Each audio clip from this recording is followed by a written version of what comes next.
kami terdesak, Tuhan yang selalu menyertai kami di saat kami terhimpit. Dan hari ini Tuhan yang sama itu adalah Tuhan yang hadir di tengah-tengah kami dan bahkan berbicara kepada kami, tuntun setiap kami, langkah hidup kami, apa yang harus kami kerjakan beberapa tahun mendatang bersama dengan Tuhan. Terima kasih kami buka hati kami untuk mendengarkan pesan-Mu Tuhan, di dalam nama Tuhan Yesus. Semua percaya katakan amin. Silakan duduk Bapak Ibu sekalian. Shalom. Wow. Sebelumnya saya ucapkan dulu selamat ulang tahun buat GPT Elkanah ke 20 tahun. Amin. Usia 20 tahun itu kalau bagi manusia biasa adalah usia kedewasaan. Pertanyaannya adalah, apakah saudara sudah dewasa secara rohani atau belum?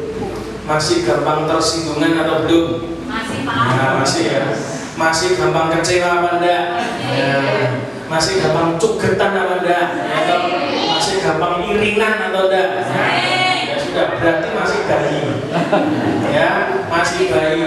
Dan puji Tuhan Bapak Ibu sekalian, nama yang dipilih untuk gereja ini adalah GPT Elkanah. Jarang sekali saya nemukan kata Elkanah. Tetapi ketika saya duduk di tempat itu, ada satu pesan untuk saudara di tempat ini dengan baik-baik tentang Elkanah. Elkanah itu adalah bapaknya Samuel. Samuel itu adalah nabi Tuhan yang luar biasa, yang lahir dari rahim Hana. Hana itu istri pertamanya dari Elkanah. Karena dia tidak punya anak, kawin lagi, istri yang keduanya punya anak. Dan Hana ini stres, kenapa? Tiap hari itu selalu diejek terus sama madunya. Ngerti madunya? Madunya Elkanah itu, betul ya? Kalau saudara baca di Alkitab, orang kedua itu kenapa kok disebut sebagai madu? Tahu nggak? Oh bukan. Yo manis yo. Orang kedua ya dah. Istri kedua itu lebih manis. Kenapa? Karena kadang istri pertama itu tawonnya ngentuk, ya, makanya orang cari madunya, ya, betul. Nah, Bapak Ibu sekalian, tapi ketika saya membaca tentang Elkanah, satu hal, Samuel tidak pernah lahir kalau Hana tidak ditutup kandungannya. Samuel tidak pernah lahir kalau Hana tidak bermasalah. Samuel tidak akan lahir kalau hidup Elkanah juga dia punya problem namanya tidak punya anak, betul? Jadi kadang dalam hidup Anda nanti dengarkan baik-baik, kalau saudara punya masalah yang sampai hari ini belum selesai, nantikan Tuhan. Karena yang keluar dari masalahmu adalah pertolongan yang ajaib dari Tuhan. Amin. Samuel ini lahir bukan dari enaknya hidup Hana, tidak, dari kesesakan, dari penderitaan, diejek orang, diremehkan orang, karena dia tidak punya anak, mandul. Dia nangis menjerit di kaki Tuhan. Kalau saudara hari ini punya masalah, datang pada Tuhan. Ketika saudara datang pada Tuhan, disitulah mujizat lahir. Orang besar lahir dari masalahmu. Yang percaya katakan amin. Setiap masalah yang datang dalam hidupmu, kuncinya cuma satu, goalnya cuma satu, membuat engkau menjadi nabi besar.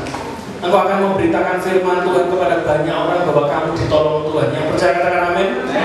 Jadi jangan alergi dengan masalah. Dan yang kedua, Bapak Ibu sekalian, apa yang saudara harapkan dari firman Tuhan? Banyak di antara kita mengharapkan kalau ada pembicara tamu yang datang dalam gereja saudara-saudara mendapatkan jawaban Tuhan, betul? Banyak orang kan begitu kan, ekspektasinya tuh begitu. Tapi itu sebetulnya tidak pernah membuat jemaat dewasa. Kenapa? Karena jemaat maunya dijawab terus masalahnya lewat firman. Pengennya tuh firman Tuhan itu jawab kebutuhannya terus, betul ya? Tapi sama kita itu tidak membuat saudara dewasa. Saudara dengar firman Tuhan bukan untuk menjawab kebutuhanmu, tidak. Supaya saudara dan saya, saudara tahu isi hati Tuhan atas hidupmu. Ya, saudara, amin. Itu yang merubah hidup saudara. Bukan kebutuhanmu dijawab lewat firman, tidak. Itu tidak membuat kau dewasa. Kristen tidak pernah dewasa dari jawaban tok. Tapi Kristen itu menjadi dewasa ketika engkau mau tahu hatinya Tuhan lewat firman Tuhan. Yang percaya amin. Ketika kau anak-anak, Bangsi bayi masih kecil, anaknya Pak Wisnu. Anak kecil nggak ngerti apa-apa, yang dia tahu cuma satu, selalu dituruti papanya. Maunya apa selalu dituruti. Tapi ketika dia nanti umurnya sudah 20 tahun sama seperti gereja saudara, harusnya tidak mungkin dong anaknya cuma minta bapaknya terus untuk nuruti keinginannya. Enggak, betul enggak? Pasti berubah. Umur 20 tahun itu sudah dewasa. Gantian anaknya yang tanya kepada bapaknya, Pak, kamu pengen aku piye Pak? Pengen kerja apa Pak?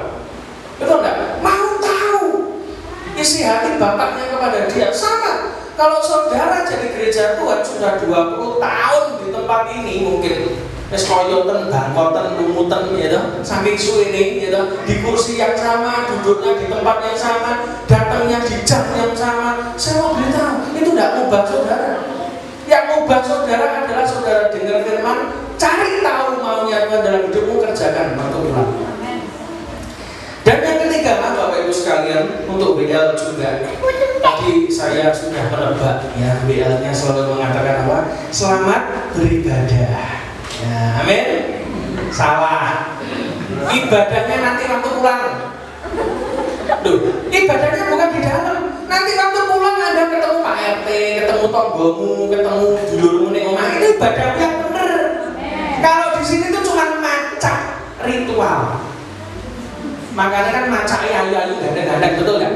Kamu yang asli itu waktu di rumah ngemprot, daster. Dan itu ibadah yang benar yang asli itu waktu di rumah, bukan di gereja. Jadi dibalik ya Mbak ya. Nanti Pak Pendeta kita nyalami jemaat waktu pulang, selamat beribadah, itu yang benar. Kenapa? Ibadah yang benar itu waktu saudara ketemu orang itu ibadahnya yang benar. Ada orang yang mengatakan ibadah di gereja ayo kita semangat untuk Tuhan. Lah begitu pulang ditagih Bang Titil yang delik kok gaya. Ngerti? Jirek punya iman, hadapi segala sesuatu. Ayo terabas kabur barus nabrak terus rangurus. Ya begitu didodok omahe ndhuwure ndepet pisau. Wis duwi kok anake dipeseni aja ngomong nek bapakne omah. Bener enggak? Enggak cocok sama di gereja, betul enggak? Jadi Kristen itu keluar dalam. Kasih tahu kanan kirimu, aja munafik. Es mulai atos. Nah, salah mudang kowe, salahmu. Oke, mari kita buka ayat terakhir. Kita belajar firman Tuhan dengan tangan.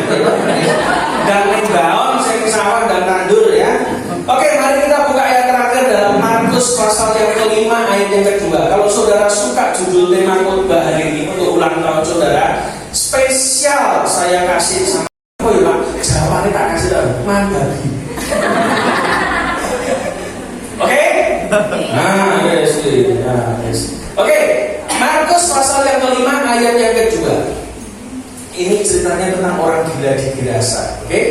Baru saja Yesus turun dari perahu, datanglah seorang yang kerasukan roh jahat dari pekuburan menemui dia. Orang itu diam di sana dan tidak ada seorang pun lagi yang sanggup mengikatnya sekalipun dengan rantai. Bapak Ibu sekalian, kita belajar dari ayat ini dulu. Ketika Yesus turun dari perahu sampai di Gerasa, di seberang danau. Sebelumnya kalau saudara baca ayat sebelumnya, Yesus dan murid-muridnya itu melawan badai. Ternyata murid-murid yang menyuruh disuruh Yesus untuk ke seberang hanya untuk menemui satu orang gila saja. Oke? Jadi kadang kita ini kalau ikut Tuhan itu gitu ya. Wah sudah nerjang badai segala macam, nemoni sopo toh, nemoni pejabat sopo toh. Ternyata tidak, nemoni wong edan siji toh. Saya mau beritahu, satu jiwa bagi Tuhan itu berharga. Jangan remehkan orang yang gila, karena orang yang gila lebih panjang umur dari orang waras. Nah iya. Dan saudara pernah tahu, saya pernah lihat orang gila di depan toko saya. Itu meracik minuman koyok bartender. Mari mas, dilebokke masih banyune butek. Dicampur kopi Nescafe, dicampur kopi kapal api, diopok diombe. Orang mresik. Ini sing apa? Ora sih. Lah saya sing delok kok aku seneng tenan.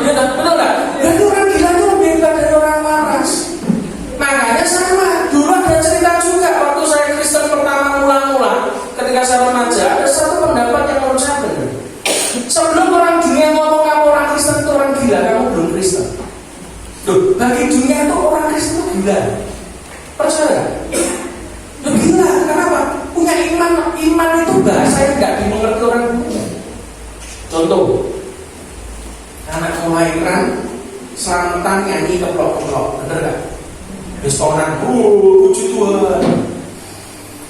Anakmu lulus kuliah selamatan maneh, bestonan maneh, ngumpul wonge nyanyi ning omah keplok-keplok nyanyi, ya.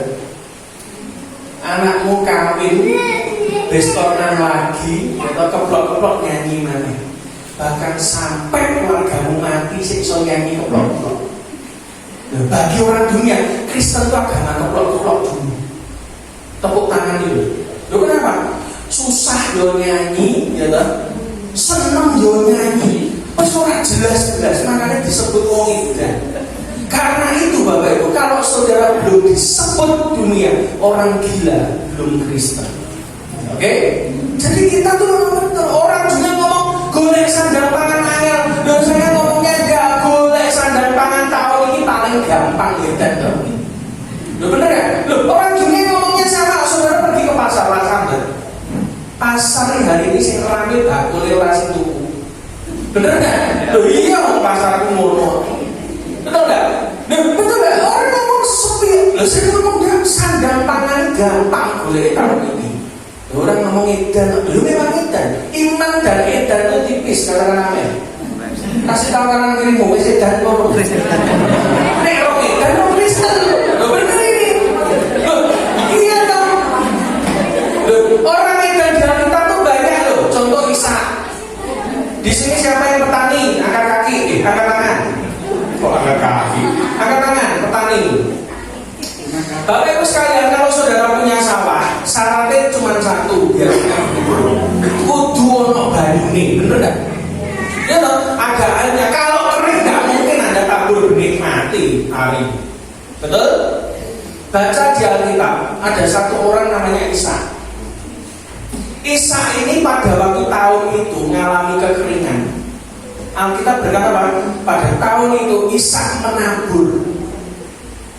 Loh, ikan tak lewat sekarang banyu garing kok malah tandur. Lo kan bahasa Jerman itu kocok, apa nih kocok? Kalkun, kocok. Lo bener kan? Lo payah garing kok tandur, gitu. Buang benih. Tapi Alkitab berkata orang gila itu tidak selamanya gila. Bagi dunia itu gila. Tapi Alkitab berkata maka pada tahun itu juga, nanti saudara baca ayatnya di rumah. Pada tahun itu juga, artinya apa? Belum pada waktu hujan turun, enggak. Bukan pada waktu kekeringan selesai, enggak. Tapi pada waktu tahun itu juga, di saat kekeringan yang sama, Alkitab berkata apa? Dia menuai 100 kali lipat. Bukan aneh. Tidak selamanya orang gila bagi dunia itu gila. Kadang orang yang gila diremehkan oleh dunia itu yang benar. Dan Alkitab berkata jelas, dalam tahun itu dulu kita biasanya kan sate paling wong tua nandur sing apik le ben anak putumu mundur, amin. Salah. Wah, lho kesuwen lho kowe mati sik lho. Lho sing mundur kowe barang aja anak putumu tok, amin. Lho iya lho, lho Isa membuktikan tahun itu juga lho, bukan menteri 10 tahun lho. Bacakan ayatnya, tahun itu juga di saat kering, di saat belum ada air, di saat itu juga tumbuh 100 kali ganda. Dan itu bisa. Bagi orang punya ilmu pertanian nggak masuk bisa itu. Tapi bagi Tuhan tidak ada yang mustahil. Yang cakapkan apa? Baca dalam kitab semuanya orang gila. Nah, Bapak Ibu sekalian perhatikan baik-baik ayat yang kelima. Yang terjadi pada orang gila itu apa? Siang malam ia berkeliaran di pekuburan. Ini kayak orang Kristen. Pekuburan itu artinya tempat kematian. Tempat kematian. Banyak di antara kita juga sering melakukannya. Hal yang mati yang kita cari, tapi yang hidup tidak pernah kita cari. Dalam hidup saudara juga sama. Anda melayani Tuhan juga sama. Anda cari pujian, itu adalah bicara kuburan, kematian. Anda cari duit di pelayanan pun itu namanya kuburan. Anda sedang cari kematian. Tapi ketika Anda cari Tuhan, berarti Anda menemukan kehidupan. Yang percaya katakan amin. Dan di bukit-bukit sambil berteriak-teriak dan memukul dirinya sendiri dengan batu. Orang gila ini kasihan. Dia kesurupan setan yang sedemikian banyak. Pukul-pukul tubuhnya dengan batu. Saya tidak bisa membayangkan kondisi tubuhnya seperti apa. Tetapi ini adalah gambaran orang Kristen juga hari-hari ini. Kamu tanpa sadar memukul-mukul dirimu sendiri dengan apa? Perkataan buruk. Orang yang selalu sambat itu sedang memukul dirinya sendiri. Sudah diambil kok. Ya sudah. Anda memukul dirimu sendiri. Akhirnya betul Anda cari duit kemana tuh nggak perlu. Saya selalu ketika buka toko saya selalu ngomong dinoni gue gampang. Betul nggak? Loh, tergantung yang kamu ucapkan apa. Alkitab berkata hidup mati dikuasai lidah. Barang siapa sering menggemakannya, dia akan makan buahnya. Apa yang kamu ucapkan dari mulutmu, itu yang akan kembali kepada hidupmu. Betul nggak? Loh, tergantung Anda ngomong apa. Dan mulut kita itu adalah mulut yang dipakai Tuhan yang sama untuk menciptakan sesuatu yang tidak ada jadi. Banyak di antara kita menganggap remeh tentang sambat. Mending sambat, maksud sambat. Betul nggak? Orang kalau hidupnya sambat terus, dia sedang memukul dirinya dengan batu. Pernah nggak saudara kumpul dengan orang yang senang sambat terus? Kumpul satu hari, akan capek hidupnya. Anda sepositif apapun hidupmu, kumpul dengan orang yang suka sambat sepanjang hari, maka hidup akan capek, akan lelah, nggak ada semangat sama sekali. Amin. Jadi jangan sampai kita ini jadi kayak orang gila yang di Alkitab ini. Dia merasa bahwa dirinya perlu dikasihani, tapi dia tidak ngerti caranya. Dia ngeluh, dia sambat, dia teriak-teriak. Banyak loh hari-hari ini kalau di rumah tangga ada suami atau istri yang tiba-tiba teriak-teriak kalau marah, bacakan ayat ini. Jangan-jangan wong idane ucul ning omahmu. Bener tak? Dia teriak-teriak, dia teriak-teriak sepanjang hari. Memukul dirinya di bukit, di perkuburan. Orang kalau cari sesuatu barang mati, kok percaya dukun? Saya sampai gitu. Tanya Pak Andre. Kemarin Pak Andre datang ke toko saya, dia lihat apa? Itu ada garam grosok disebar di depan toko saya. Dia bingung. Gak apa-apa tak? Ya ora apa-apa. Malah aku pengen nemongi-mongi nyebari. Ojo garam no, gula beras gak apa-apa. Lho bener gak? Lah nek setan pinter lho, apa ya goblok tokone tutup mergo garam, nggih? Lah bener gak? Lah nek dukune pinter, orang mungkin dhewe dadi dukun, mesti buka toko to, mesti padha laris ya. Lah nyapa dadi dukun? Nek dukun pinter, ya to. Nyatane dukun buka toko bangkrut. Karena itu orang Kristen di sini dikatakan bebek jangan pergi ke paranormal, orang normal. Wong edan mau paran, bener gak? Lho iya to. Enggak mempan, saya bilang sama Pak Andre. Orang mempan Pak Andre, ngopong toko tetap rame terus. Mbok dikirimi garam, beras kuning, beras hijau, beras abang, terus karepmu gitu. Enggak mempan sama sekali. Kadang kita ini kadang ketakutan kalau sudah ada kayak begitu gopos sih. Orang sama di setan keraduyan apa? Nah, apal itu. Lha kan mantrane yang di Alkitab itu ada tuh. Mantramu padha karo ning Alkitab bahwa keturunan Yakub tidak mempan sangat. Baca di Alkitab. Ada keturunannya Yakub semua. Abraham, Ishak, Yakub itu adalah bapak rohani kita. Dan kamu dicakokkan orang mempan. Kate sawahmu disamuri apa? Orang bakal mempan. Yang percaya katakan amin. Saudara ngerti kenapa tokomu sepi? Karena hatimu ruwet. Bukan karena setan yang menutupi tokomu, tidak. Bukan karena serangan dukun, tidak. Hatimu totonan sik. Itu ada kipasnya, itu ada tulisannya ya, dibaca ya. Apa? Hati dia resik, rezekine ape. Terus apa lagi? Terus mocone kabeh iki, aja mek dige kipas-kipas tok, mocone karo ganteng nek ngono. Iya to. Sisa nek nyalon capres kok ya. Lho. Wong sabar iki rezekine jembar, atine resik rezekine apik. Nek atimu ruwet mesti kerjamu yo ruwet. Oh pasti, enggak mungkin enggak. Semua berawal dari hatimu. Ketika saudara bisa menata hati, apa saja kau kerjakan itu berhasil. Amin. Dan ayat yang ke-6 ini yang penting. Ketika orang gila ini, perhatikan baik-baik. Ketika orang ini melihat Yesus dari jauh. Berlarilah ia mendapatkannya lalu menyembahnya. Bapak Ibu sekalian, tak kasih tahu ya. Maaf, jangan tersinggung. Tersinggung Yoben. Orang gila ini, dia kerasukan setan, nanti dibaca di ayat bawahnya. Kerasukan setan legion. Legion itu jumlahnya berapa Pak? Minimal satu legion pasukan itu 5.000. Jadi orang ini kerasukan 5.000 setan dalam tubuhnya. Saudara bisa bayangkan itu kan?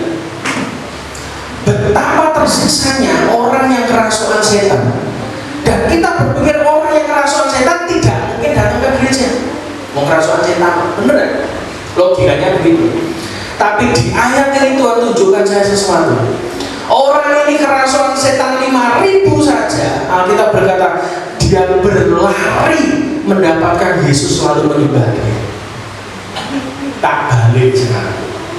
Buat saudara yang males ke gereja, saya tanya, setan gue nek piro? Gue kesurupan setan piro? Wong edan ae. Wong edan sing kesurupan gojek setane, itu begitu ngerti Yesus datang nyembah. Lah enggak lho, ketok ora kesurupan kok ning gereja angel setengah mati. Lah iki setannya pirang-pirang to, Pak? Bener enggak? Loh betul lho. Loh saya lho. Ini yang Alkitab yang ngomong lho, bukan saya.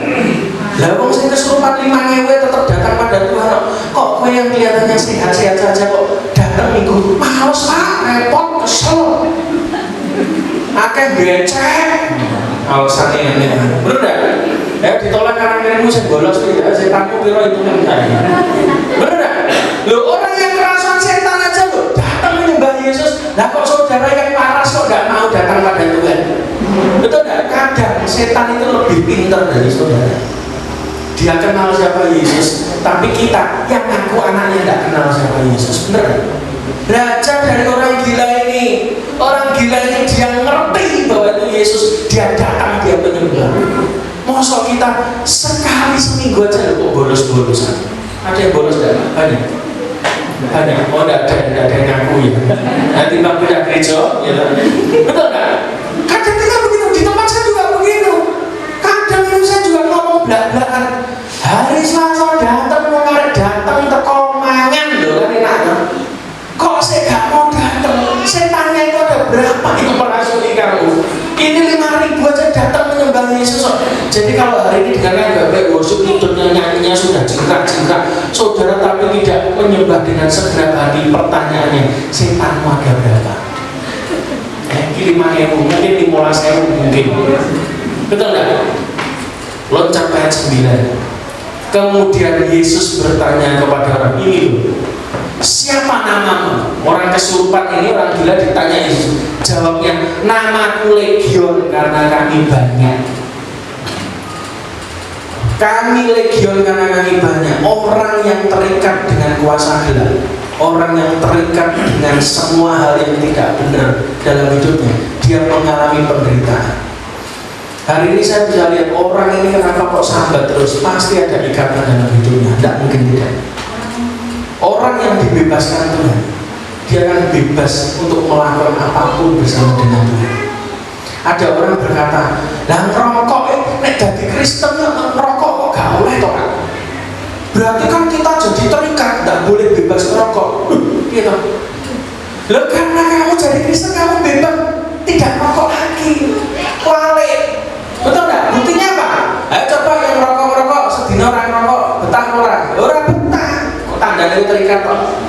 Tanda keterikatan dan kecanduan adalah kalau satu hari saja kamu tidak melakukan yang menjadi kesenanganmu, kamu stres, itu terikat. Jadi terima Yesus anak Tuhan itu malah sebetulnya dibebaskan. Papa saya dulu itu orang spiritual, ngerti spiritual.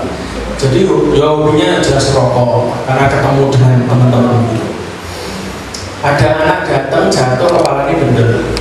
Itu cuma diusap nih kalau papa saya dipijat gitu. Besok sudah PS. Sampai suatu hari papa saya memutuskan untuk dibaptis. Saya kaget bersama mama saya. Oh baptis? katekisasi selama 12 kali baptis. Dan dia bersaksi setelah baptis, ada orang yang datang minta pijet. Begitu dia pijet, dia cerita sama saya, kok gak mandi? Luntur. Kuasa baptisan, kuasa Yesus melunturkan semua kuasa gelap. Dan sejak hari itu dia tidak bisa makan. Bahkan papa saya itu biasanya kalau malam suro itu pusokonya seperti sak judang. Itu saya, mama saya, papa saya itu meliriti pakai jeruk pecel lah, minyak nyongkok, itu ngewangi meliriti kabeh. Itu beberapa pusakanya setelah papa saya baptis hilang. Artinya apa? Tidak ada kuasa nama lain selain nama Yesus. Yang pertama nama di bawah kolong langit tidak ada nama lain yang berkuasa. Karena itu Bapak Ibu Saudara, kalau sudah Kristen yang puluhan tahun nggak punya kuasa, lah ngapain jadi Kristen? Harusnya saudara itu bukan duduk diam di gereja, tidak. Ada orang yang mengatakan, loh saya setia loh Pak, setia loh, duduk di gereja datang nggak telat, tapi gak ngapa-ngapain, setia toh? Ya setia sih, tapi pakai cara pikir. Setia bagi Tuhan adalah seperti pohon yang ditanam. Pohon setia itu gak pindah-pindah, tapi setia bagi Tuhan adalah pohon itu harus berbuah. Ya, gerejamu sudah 20 tahun, dan terus apa yang kau hasilkan hari ini bagi Tuhan? Berapa jiwa yang kau bawa bagi Tuhan? Minimal berapa orang yang kau doakan waktu mereka lagi? Apa yang kau lakukan ketika saudaramu butuh pertolongan? Apa yang kau kerjakan? Itu berbuah. Setia itu bukan duduk diam gak ngapa-ngapain dan tidak menghasilkan apa-apa. Itu bukan setia, itu males. Banyak hari ini orang Kristen males tapi minta sugi, gak bisa. Tuhan hanya memberkati tangan orang rajin yang percaya amin. Ayat yang ke-11. Tiba-tiba pada waktu ayat 10 tadi, nanti kalau saudara baca, ia memohon dengan sangat supaya Yesus jangan mengusir roh itu keluar dari daerah itu. Ayat 11, adalah di sana di lereng bukit sejumlah besar apa? Babi. Babinya sedang apa? Cari makan. Kalau saudara hidup jadi Kristen, berjemaat di tempat ini, kalau hidup saudara cuma cari makan, pernah dengar kan? Apa persoalan? Ya, segolek mangan. Nah, ini berarti babi. Tuh, baca kan? Gak percaya. Sejumlah besar babi sedang mencari bukan pelayanan. Maksud ditulis sejumlah besar babi sedang pelayanan kalau Mbak E mau orang. Nah, jadi kalau Kristen saudara mau golek mangan orang gelem pelayanan, berarti saudara jawab diri. Ya bener dong. Banyak hari ini Pak Kristen babi pasif, kon pelayanan rawani gak gelem, alasannya macem-macem, ya dong. Banyak sekali alasan. Itu berarti apa? Kristen babi. Tapi nek kon hidup kerja boleh mangan terus, dituruti terus. Saya beritahu, saudara dan saya tidak hidup dari gaji, tapi dari janjinya Tuhan. Yang percaya amin. Kalau saudara cuma hidupmu dipatok dari gaji, ya wajar saudara berikan utang. Kenapa? Gajimu tidak akan cukup. Tapi kalau saudara hidupnya berdasar janjinya Tuhan, maka janji Tuhan itu tidak terbatas. Apapun yang kamu minta kata firman Tuhan akan dikasih. Saya ini buka toko, tapi saya mau bersaksi buat saudara, semua berkat-berkat yang saya terima tidak dari toko saya. Lucu kan? Toko itu cuma untuk makan, selesai. Selebihnya karena saya melayani Tuhan, berkatnya datang di luar ekspektasi saya. Contoh, suatu ketika ada seorang taci-taci gitu hubungi saya, tanya anak saya, anakmu berapa? 1. Loh, sudah sekolah? Belum, ini mau masuk tahun. Loh, masuk tahun mana? Masuk tahun Bahtera. Loh, itu berapa uang sekolah ini tiap bulan? 150. Oh iya, berarti setahun berarti 3 kali 12 ya dia. Dia bilang apa? Tak transfer ya. Jadi 150.000 kali 12 ditransfer untuk bayar sekolah anak saya setahun tidak bayar. Ya, tak pikir selesai. Ya. Tahun berikutnya ditanya lagi, loh sudah naik kelas mana? Ya TKA. Berapa bayarnya? 170. Ya wes tak transfer. Ditransfer untuk setahun lagi, gak bayar lagi. Wah, ini saya mulai kecanduan kan? Tak aneh. Telepon saya iya, harus telepon aku lagi, telepon lagi. Loh, sudah naik PKB, ya PKB cik. Transfernya berapa? Sekian. Itu terus sampai kelas 4 SD hari ini. Bahkan waktu SD ketambahan lagi. Bukunya beli itu berapa? Loh, sudah uang sekolah dibayar lunas selama setahun, ditambah uang bukunya berapa dibayar pisah. Jadi Bapak Ibu sekalian, sampai hari ini saya tidak pernah keluar duit untuk sekolah anak saya. Apa dipikir aku rasa bayar? Ya iso. Makanya ini kan habis ini mau naik kelas ya Pak, dari kelas 5. Tanda ini telepon juga. Tanda ini sampai kuliah pokoknya. Lu bener gak? Lu udah bayar terus lah.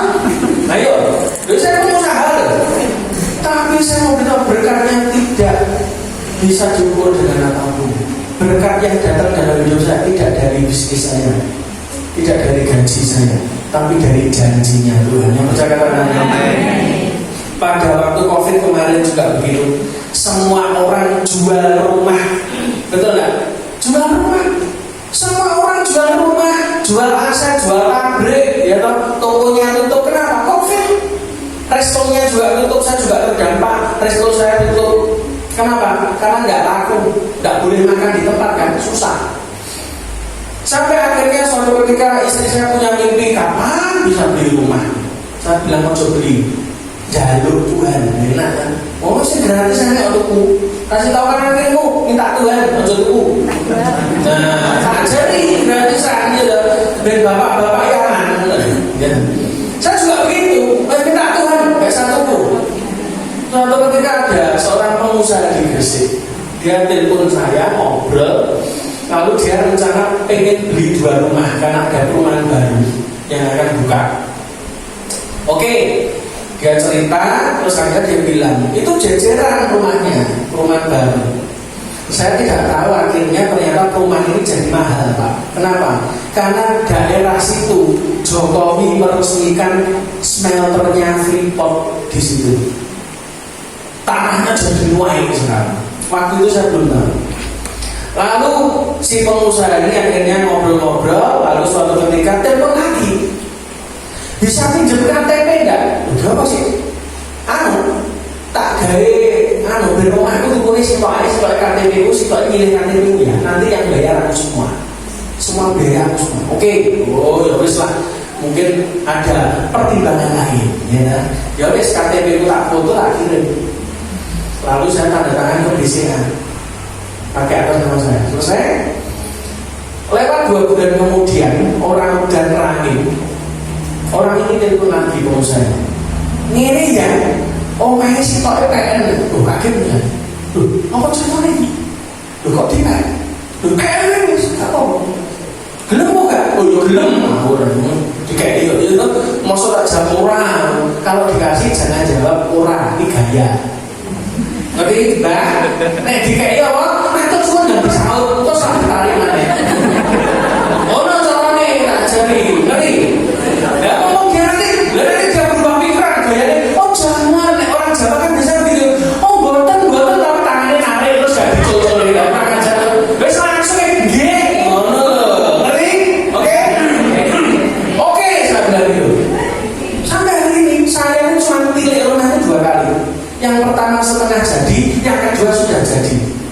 Tapi tiba-tiba Tuhan kasih tahu kepada hati saya, jangan kamu pakai pinjam nomor gereja aja, ditabur. Akhirnya saya hubungi satu gereja di Gresik, nemu dipakai buat pastor, jadi berkat.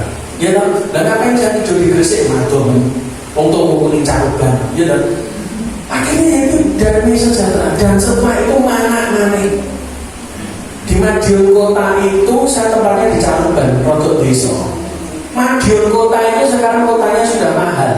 Harga rumah, satu rumah itu minimal sudah sampai 700 juta sampai 1 miliar. Angel, itu di kampung ada. Dan tiba-tiba Tuhan bicara satu hal, ketika kamu nabur yang di Gresik, kamu dapat yang di Madiun. Amin. Dan ternyata betul, dapat lagi 2 lantai, harganya mestinya 750, 2 lantai, jalan besar. Orang ini jual cuma berapa? 200.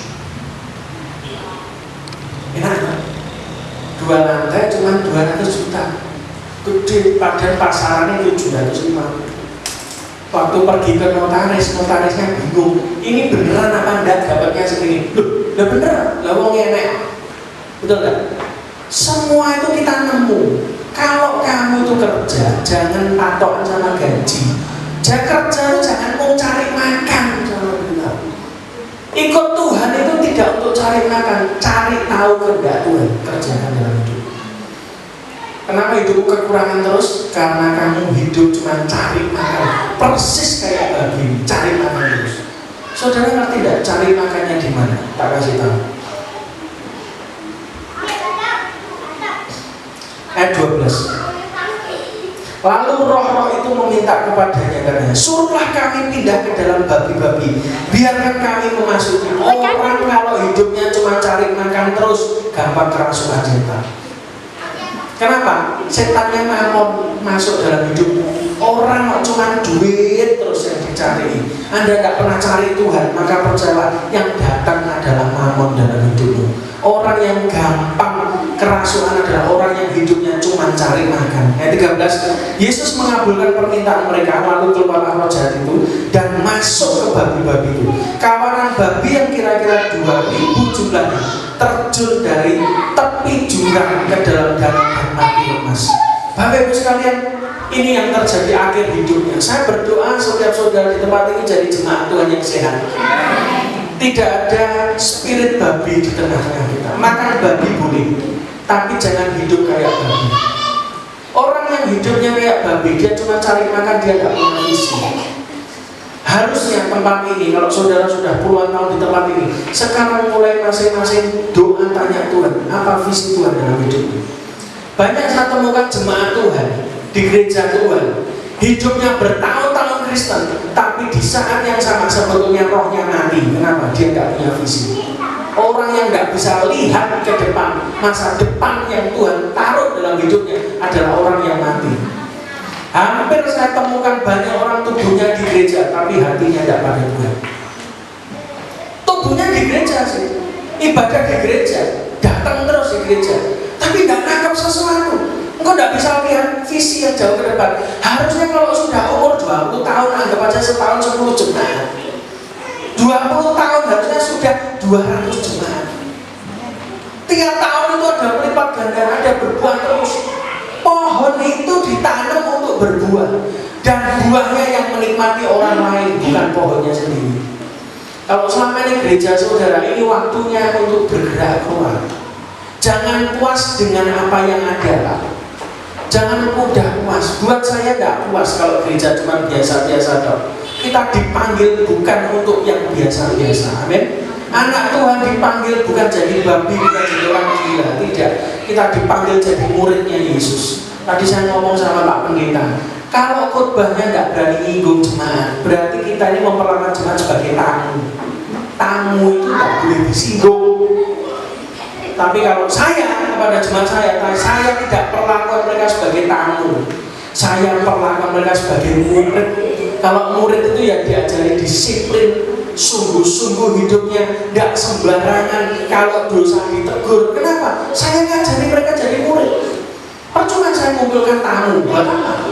Tuhan tidak panggil tamu, Tuhan panggil jadi murid yang percaya. Amin. Harusnya saudara dan saya menjadi orang Kristen yang dewasa di usia 20 tahun gereja saudara. Jangan mau jadi orang Kristen biasa-biasa. Saya tidak mau. Beberapa waktu lalu saya masih ingat ketika saya duduk di toko, tiba-tiba Tuhan bicara satu hal. Kamu sudah mengerjakan banyak hal di Cirebon.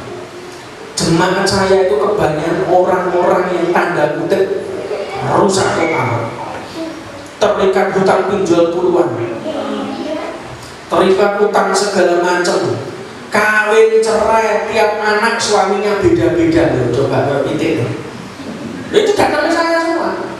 Tapi saya pastikan saya tidak mau nolong mereka, saya mau mereka diubah Tuhan di tempat saya. Dan itu saya kerjakan dengan sungguh-sungguh sampai suatu ketika saya ingin batin sama Tuhan, yang saya kerjakan itu sebetulnya apa saudara? Kok isinya ketemu keple-keple memble-memblenya begini ya toh? Dan saya kan teman saya kan di Surabaya kan ketemu bos-bos kan enak, konseling bos, transfer kan enak. Saya mikirnya begitu, saya doa Tuhan, kok caruban Tuhan, jadi saya ya taat sih, tapi udah berani bantah. Caruban kota kecil ya.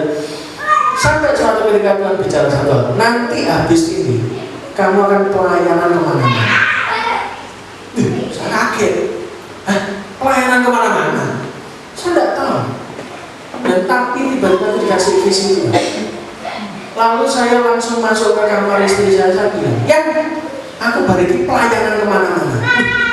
Saya pikir istri saya, puji Tuhan, enggak loh. Istri yang baik itu enggak begitu ternyata. Istri yang baik itu ngomong apa? Sing kenal kowe iki lho sapa? Oh iya bener juga ya.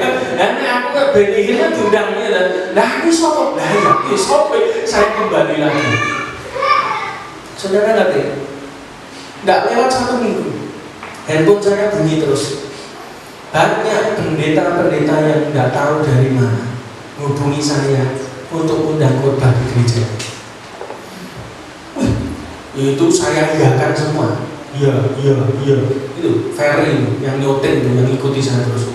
Itu buahkan pernah di Jawa Tengah pagi siang, sorenya di Jawa Timur sore sampai malam, 4 tempat. Itu sampai tiba-tiba jadwal masuk, ya dah. Lalu mereka saya buatkan desainnya, brosurnya itu, lalu tak print, tak tunjukkan istri saya. Saya lamar diamuk. Lah terima pelayanan pamit bojo lho jarine ra percaya sadar itu. Istri itu kan kadang sulit dimengerti Pak. Ngerti enggak? Sulit dimengerti. Istri jarine kaya kitab suwek. Diwaca larene diguak kualat. Ya, ya toh. Ndak boleh. Ya wis kok kaya urip ono. Betul enggak? Ya toh membaca istri itu paling susah. Kok baca kitab, baca istri ra iso. Itu saya bingung loh. Katanya kamu tidak percaya lah ini. Tapi kenapa tidak izin dulu? Nah itu jadwal saya 2 bulan sudah penuh semua. Tiap hari Minggu itu 3 tempat, 2 tempat, 4 tempat. Tidak berhenti 2 bulan. Dan sampai hari itu, bayangkan, dia kaget. Tapi dari situ akhirnya dia percaya benar. Tuhan kalau ngomong itu tidak mungkin meleset. Yang percaya kata-kata karena itu saya berdoa di usia saudara 20 tahun, saudara harus memiliki kedewasaan berbuat. Jadi berkat gak usah jauh-jauh. Pertama di rumah dulu. Yang kedua, tetangga. Saya biasanya kalau habis persekutuan itu makan-makan. Pasti saya pastikan ada makanan yang kita sisihkan untuk tetangga. Orang Jawa ngomong apa? Magri mangkok. Ngerti? Betul enggak? Yang jaga saudara ya tetanggamu. Kalau Anda tidak magri mangkok tidak jadi berkat, bagaimana mereka bisa menikmati berkat itu? Di tempat kami itu ibadahnya enggak ditutup-tutup begini enggak. Di tempat kami itu kayak taman, tak buat taman begitu. Temboknya itu cuma separuh, lalu atapnya itu atap seng galvalu. Itu jadi kenapa? Supaya tetangga dengar firman. Itu kan keliling rumah orang semua. Jadi mereka supaya dengar firman, dengar pujian, betul enggak? Ada yang marah enggak? Enggak ada. Sampai suatu ketika ada tetangga kita di belakang itu dukul, ngerti dukul. Tiba-tiba itu dilempar galvalu pakai batako 3. Iya, kaget saya. Saya langsung ke belakang, saya tanya, Pak, mau cari waktu kan? Boten. Biasanya kan begitu kan? Boten. Oh, ya wis, saya tahu ini pengganggu, ya kan? Jangan takut. Saya punya anak waktu itu umur 5 tahun. Ayo jalan-jalan ke belakang pekarangan. Ngubengi rumahnya orang itu 7 kali. sehari sekali. Buat apa? Dia tanya. Nanti doanya tiap tanah yang kamu injak jadi milikmu. Enak, kayak Abraham. Setiap tanah yang kamu injak jadi milikmu. Kalau saudara pilih tanah itu kan tonggomu. Tapi ini kasusnya lain. Ya. Betul, akhirnya jalan ke belakang pekarangan itu. Muter 1 hari. Dia nggak ngerti untuk cacing. 2 hari 1 kali. Hari ke-7 tiba-tiba saya dengar pengumuman di masjid. Telah meninggal dunia. Kalau sini awak ratu selesai, betul nggak? Kalau lawannya dukun, gak perlu Pak Pendeta maju, cacilin. Wong setannya nyapa itu. Ya, betul nggak? Gak usah membesarkan setan. Pak, rumah saya tiap hari rasanya suram Pak. Halah, cacilin loh doa. Setan itu gak ada apa-apanya. Yang bicara tentang lain, mau dukun yang maju, langsung tak siap. Betul nggak? Loh kenapa bisa begitu Pak? Lah Tuhan kan lebih besar. Lah kalau ngurusi masalah begitu aja Tuhan bisa. Lah kok masalah blojoanmu Tuhan raiso itu orang mungkin. Bener nggak? Anaknya Tuhan dipelihara Tuhan yang percaya kata-kata. Sejak hari ini kau tidak akan kekurangan apapun. Tutup kita berdoa. Bangkit berdiri, musik bisa maju ke depan, berasa musik.